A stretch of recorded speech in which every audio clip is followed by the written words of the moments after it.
Yung dito na naman tayo.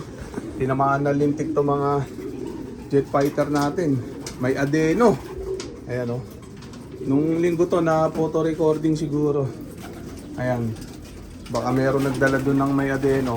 Infected. Nahaway no. May nagsusuka dito kanina eh. Nagmamaka rin eh.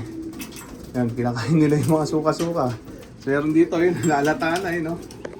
Yun yung isa. Kahapon kasi, di ko napansin, malamang kahapon pa susuka itong mga to. May mga nanghihina na dito. Ayan, limbale.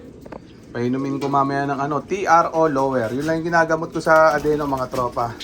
Gawa ni Natural Antwerp yun. Ayan, Belgium. TRO lower. Ayan, kulay puti yung powder. Dalawa kasi yun, isang TRO upper, isang TRO lower. Ayun, susuka na to. Ayan, pulaw. Ayan, pag may adeno, ganyan, nasuka, naglilihi. Ayan, grabe. Ayan o, may sumuka rin dito parte, nag-aagawan o. Kaya walang kaso yan, madali lang gamutin yan. Pero pag hindi nyo alam ang gamot, tigok ang ibon. Sa iba, mahirap to kasi hindi nila alam yung tamang gamot. May dagit dito, yun o. Dagit. Ayan o. Paparondahin ko muna sila mamaya pagkatapos matapos pakainin para marami silang mainom na PRO, maghapon yun. Ayan o. Kaya pala may mga berde-berding dumidini. Kaya painan muna natin sila ng Racer Mix ni Wingmaster.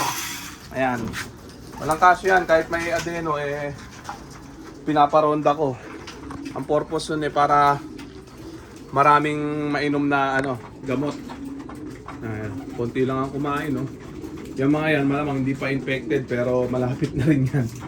Yan, sakto lang yan. Habang di pa nagte-training, tinamaan na sila.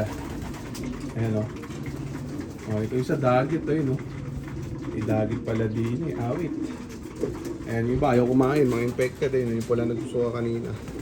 Mga tinamaan na yan, malamang. Kaya ayaw magsikain. Ayan o. Pero walang kaso yan, madali lang gamutin yan. Yan, basta lang ako, TRO lower, subok ko na yan, ha? Sa mga poultry supply na bibili yan, huwag na mag-PM. Sinabi ko na dito sa vlog. Matuto kayong mag-research, mga tropa. Yan, TRO lower, gawa ni Natural Antwerp. Halo sa tubig, powder yon. Parang 200 yata isa nun, o kulang 180, mga ganon. Medyo may kamahalan lang.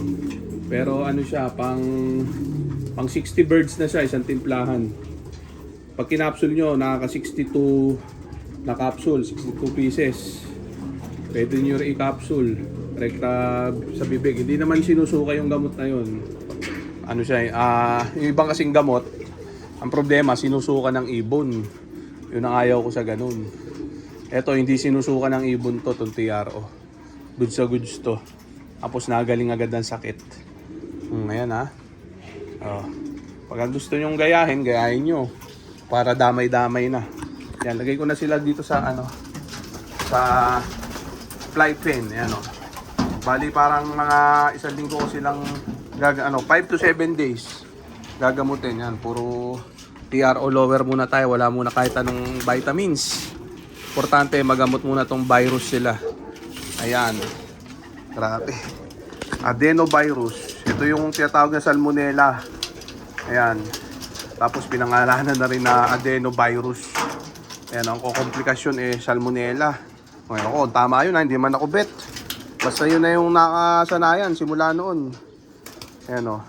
Sinabing adeno, yun yung salmonella. Ewan ko kung magkaiba yun o parehas lang. Hindi man tayo bet. Ayan. Basta may adeno sila, nagsusuka, okay na yun. Ayan na yung mga jet fighter natin. Naka-ronda position na sila, kaya hindi na muna natin patatagalin pa. Kaya paroronday na muna natin itong mga jet fighter natin, mga tropa. Baka parondayin pa ng iba. Ayan, yung dagit, may sipon pa. Halo-halo. Hindi tayo takot sa ganyan, magaling tayo maggamot. Nagtumahos. Labas, pati dagit. Yan, gusto laman. Ayan o, sara natin to, baka dito lumanding. Ayan. Nako, pumasok si Cute. Talongis talaga to. Isa to sa pasakit din Ay, hindi ko alam, umalas ba to o ano. Ayan o. Labas. Yan. Grabe yan. Ang damo. Sakto, bumili ako ng ano, TRO. Buti nakabili ako kay Lolo Andres. Ayan o. Nung isang araw. Kasi nararamdaman ko magkaka-adeno tong mga to eh. Doon sa photo recording nakaligtas. Doon sa sa ban assignment nakaligtas. Sa ramdam ko sa photo recording tatamaan eh. Kaya bumili na ako para reserva, TRO.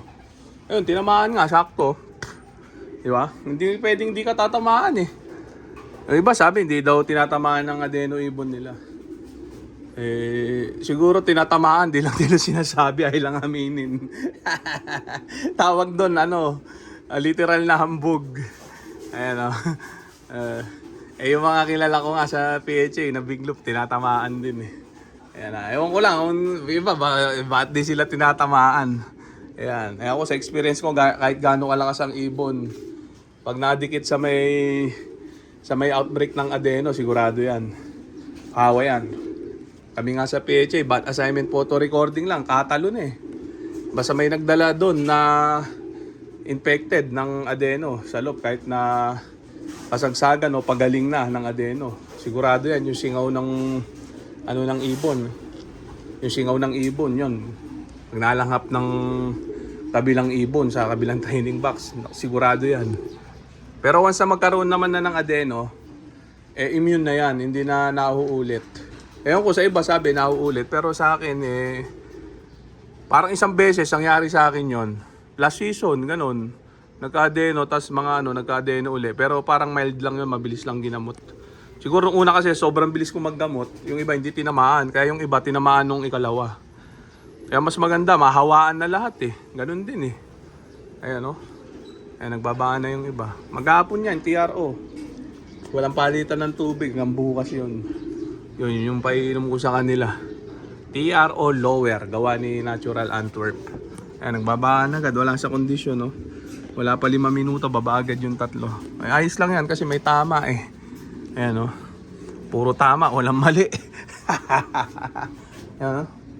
Ganyan lang. Tapos sasaan natin, may mga pwede madali dito sa mga stock bird na inakay. Pero last season, wala. Walang nadali. Ewan ko lang ngayon ha. Oh. Ayan, sana wala naman. Mabilis lang naman tayo maggamot, pero sana wala para mahal kasi nung gamot. 180 o 200 isang sachet. Ayan o. Oh, yun lang yung update natin sa mga jet fighter natin. Tinamaan ng lintik, tinamaan ng adeno. Ayan o. Oh, itong linggo yan. Yun na yun. Yung photo recording. Wala nang iba. Hindi pa naman tayo naglo-load sa truck eh. So okay na muna siguro yan mga tropa. So dito ko na muna tatapusin tong video na to. Shoutout sa may hinang nilalang. Okay na ha. Bye.